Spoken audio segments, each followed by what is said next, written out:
Hello বন্ধুরা, সবাই কেমন আছো? আশা করি সবাই ভালো আছো।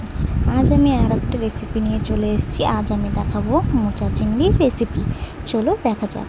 এখানে আমি মোচাগুলোকে ফার্স্টে কেটে ভালো করে ধুয়ে একটু নুন হলুদ দিয়ে ভালো করে সেদ্ধ করে নেব। মোচাটা সেদ্ধ হয়ে গেছে, এবার আমি জল ঝরিয়ে নেব। এখানে কড়াইতে তেল গরম হয়ে গেছে। এখানে আমি আলুগুলোকে একটু টুকরো টুকরো করে কেটে নিয়েছি। আলুগুলোকে এবার আমি একটু ভেজে নেব।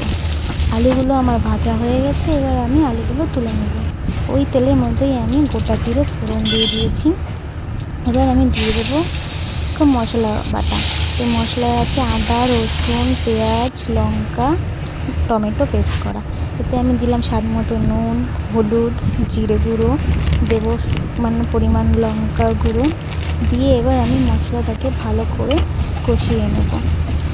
মশলাটা আমার ভালো মতো কষানো হয়ে গেছে। এবার আমি এতে সেদ্ধ করে রাখা মোচাগুলো দিয়ে দেবো। দিয়ে আমি ভালো করে সবটা মিশিয়ে নেব। মিশিয়ে কিছুক্ষণ ভাজা ভাজা করে নেব।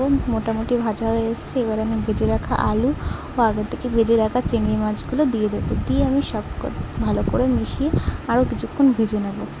মোটামুটি আমার মোচাটা হয়ে এসছে। এবার আমি ওপর দিয়ে গরম মশলা ছড়িয়ে দিয়ে একটু ভালো করে মশলাটা মিশিয়ে নেব।